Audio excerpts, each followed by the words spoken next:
कल्याणपुर में योगेश टावर की दीवार गिरने से 14 वाहनों का हुआ नुकसान, भरपाई की मांग।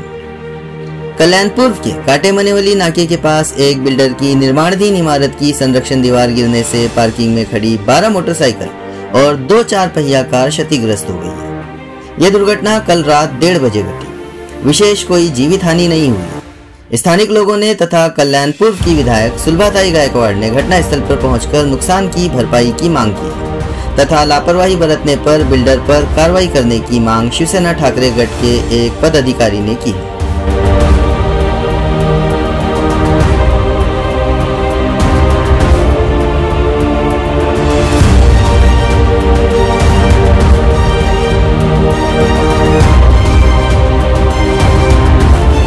कल्याणपूर्व ड प्रभागामध्ये मिलन कन्स्ट्रक्शन या नावाने जे कन्स्ट्रक्शन चालू आहे त्यांचं काम चालू असलेल्या ठिकाणी एक म्हणजे मौजे काटेमानिवली अशी जी एरिया आहे आणि त्या ठिकाणी योगेश्वर टॉवरची संरक्षक भिंत पडली काल रात्री पाऊस पाण्यामध्ये आणि त्याच्या खाली रस्त्याला लगत उभ्या असलेल्या 12 टू व्हीलर गाड्या आणि 2 4 व्हीलर गाड्या यांचं नुकसान झालेलं आहे। आमचे सहाय्यक आयुक्त यांनी त्या ठिकाणी जाऊन पाहणी केली आणि त्याचबरोबर फायर ब्रिगेड आणि महसूल विभागाने सुद्धा जाऊन पंचनामे केलेले आहेत।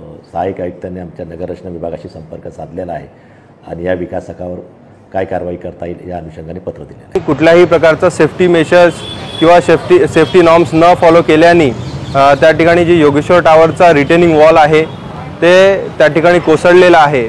जे बांधकाम मिलन कन्स्ट्रक्शन कंपनीचा सुरू आहे त्यांनी योगेश्वर टावरच्या भिंतीला लागून जे बिल्डिंग मटेरियल्स आहेत, रेती असेल, खडी असेल, त्याला टेकून सगळं त्या ठिकाणी ठेवले असल्यामुळे रात्रीच्या सुमारास 1-1:30च्या सुमारास ती भिंत कोसळून त्या योगेश्वर टावरमधील पार्किंगमध्ये उभे असलेल्या 12 टू व्हीलर्स आणि 2 4 व्हीलर्स या ठिकाणी नुकसान झालेलं आहे।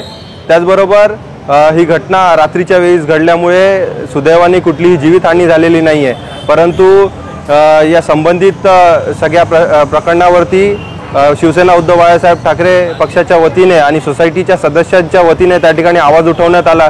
त्यावेळेस प्रशासनाला जाग आली, त्या ठिकाणी पंचनामा वगैरे करून झालेला आहे, परंतु आतापर्यंत सदस्यांना कुठल्याही प्रकारची नुकसान भरपाई झालेली नाही आहे आणि बिल्डरवरती कुठल्याही प्रकारची कारवाई झालेली नाही आहे। तर आमची अशीच मागणी आहे, कठोर जे संबंधित आहेत त्यांच्यावरती कठोर अशी कारवाई व्हावी आणि जे नुकसान भरपाई सोसायटीच्या लोकांचं नुकसान झालं आहे त्यांना नुकसान भरपाई करून मिळावी। तसेच जे मिलन कन्स्ट्रक्शनचा जे काम सुरू आहे त्याची कन्स्ट्रक्शन क्वालिटी याची या ठिकाणी चौकशी करण्यात यावी, ज्यामुळे भविष्यात होणारा धोका आपल्याला टाळता येईल। आणि तसे जर प्रशासनाने या सगळ्या घटनेला गंभीरतेने न घेऊन त्याच्यावरती कुठली कारवाई न केली तर शिवसेना उद्धव बाळासाहेब ठाकरे पक्षाच्या वतीने शिवसेना स्टाईलने त्या ठिकाणी आंदोलन करण्यात येईल।